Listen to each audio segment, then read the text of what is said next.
लेकर। उन्हें देखकर मेहमानों के चेहरे खिल उठे। बाबा बोले, यही है हमारी सच्ची संपत्ति, ये पुष्प, ये भाव, यही वैभव है। पद्मिनी ने तुरंत सिर झुकाया, बाबा के चरणों में प्रणाम किया। बाबा, इससे मूल्यवान धन दौलत क्या होगी? राजकुमार ने जाते जाते एक बार पूरे आश्रम को देखा। शायद हमारे पूर्वजों के तपोवन ऐसे ही होते होंगे, और ऐसे ही होते होंगे उनके संचालक, जिनके भीतर अमृत जैसा स्नेह भरा होता था। पद्मिनी ने कहा, मैं तो जैसे अमृत से भरे सरोवर में स्नान कर रही हूँ। उनका मन नहीं कर रहा था यहाँ से जाने का, लेकिन राजगढ़ अब पुकार रहा था। बाबा स्वयं उन्हें आश्रम के जलाशय तक छोड़ने आए। उन्होंने आशीर्वाद देते हुए कहा, कभी प्राचीन काल में आर्षि कण्व ने इसी प्रकार राजा दुष्यंत को विदा किया था। राजकुमार और पद्मिनी आश्रम को नमन करके अगली यात्रा की ओर बढ़ चले। अब राजकुमार को याद आया, उस अंगूठी ने मुझे कई बार बचाया, लेकिन अगर किसी संकट में पद्मिनी आई तो उसे खुद से जवाब मिला, जैसे अब तक सारे संकट मिटे, आगे भी राह निकल आएगी। घोड़ों की चाल तेज हो गई और थोड़ी देर बाद एक बस्ती की इमारतें सामने थीं।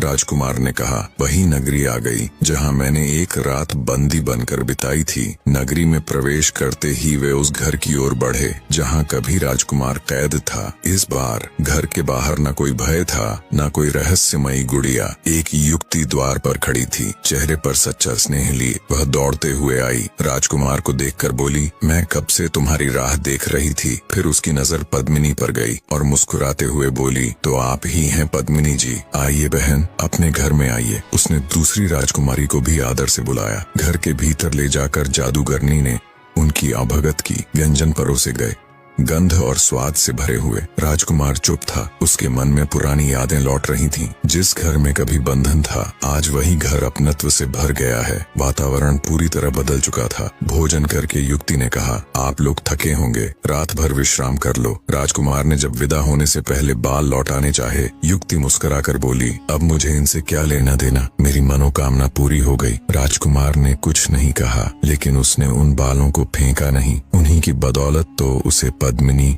और इतनी बड़ी सफलता मिली थी। उसने उन्हें आदर पूर्वक एक ओर रख दिया। अगली सुबह युक्ति ने स्वयं उन्हें जगाया। राजकुमार और पद्मिनी जब बाहर आए तो युक्ति की आंखें भीगी हुई थीं। उसने हाथ जोड़कर विदा ली और राजकुमार पद्मिनी के साथ रवाना हो गई। चलते चलते राजकुमार को वजीर के बेटे की याद आ गई, जिसने अपनी जान दांव पर लगाकर उस जादुई नगर में रात बिताई थी। काश वो आज हमारे साथ इस सुख का दिन देख पाता, लेकिन नहीं, वो पहले ही राजगढ़ भेजा जा चुका था ताकि वहाँ हमारे स्वागत की तैयारी कर सके। पद्मिनी और युक्ति के बीच बातें हुई। पद्मिनी ने पूछा, तुम इस काम में कैसे पड़ गए? युक्ति ने उत्तर दिया, मुझे याद नहीं ये सब कब शुरू हुआ, पर मेरी माँ ने मेरे पिता को वैसे ही पकड़ा था जैसे मैंने तुम्हें। मेरे पिता भी धवनगढ़ के राजकुमार थे। माँ को सिद्धि प्राप्त थी, वो किसी को भी जैसे चाहे वैसा बना सकती थी। सबसे आसान होता था किसी को मक्खी बना देना। रूप बदलते ही शरीर का तेज जाता रहता। हमारे पास से भागने की इच्छा न रखे तो अच्छा। माँ तो आदमी को कुत्ता बना देती थी, जो बेचारे दिन भर भौंकते रहते।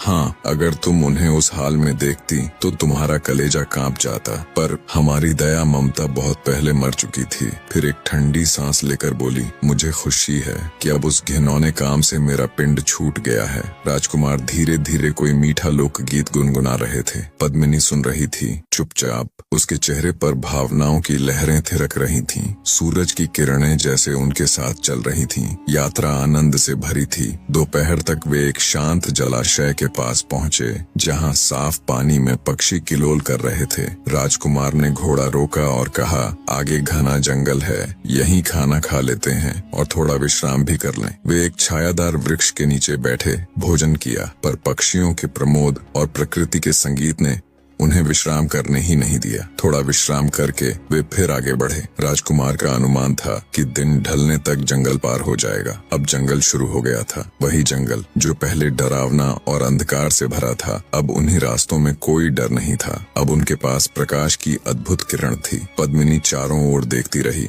हर पेड़, हर झाड़ी, हर रोशनी अब उसे नई लग रही थी। उसने धीमे से कहा, मैंने ऐसा दृश्य पहले कभी नहीं देखा। राजकुमार हल्की आवाज में एक गीत गा रहा था, प्यार से बढ़कर जग में और क्या। पद्मिनी मुस्कुरा उठी। उसने गीत की पहली दो पंक्तियां अपने कोमल स्वर में दोहराई। राजकुमार का रोम रोम पुलकित हो उठा। उसने कभी सोचा भी नहीं था कि उसके जीवन का सबसे मधुर संगीत उसकी यात्रा का साथी बनेगा। लेकिन कुछ बातें अब भी उसके दिल में दबी थीं। जाते वक्त उनको इस जंगल में एक बाघ मिला था। वो बिजली की गति से साथी द्वारा उसको मार दिया गया था। वो सब उसने पद्मिनी को जानबूझकर नहीं बताया। जैसे ही घोड़े के पांव सूखी पत्तियों से टकराते, एक क्षण को लगता जैसे कोई जंगली जानवर छिपा बैठा हो। पद्मिनी को उम्मीद थी शेर, चीतों, भेड़ियों, सुअरों से भरे जंगल में कोई तो दिखेगा, लेकिन न एक झाड़ी हिली, न कोई पंजा दिखाई दिया। वो थोड़ी निराश हुई, पर आगे का दृश्य उसे हर चीज भुला देने वाला था। दिन ढल रहा था। राजकुमार को एक और वचन पूरा करना था। उसका दिल तेज धड़क रहा था और पद्मिनी भी अब उस रहस्य को जानने को बेताब थी। कुछ ही देर में बाग का विशाल फाटक सामने था। राजकुमार ने आंखों से इशारा किया, यही है वो स्थान। जैसे ही वे अंदर घुसे, फाटक अपने आप बंद हो गया। लेकिन इस बार न कोई डर था,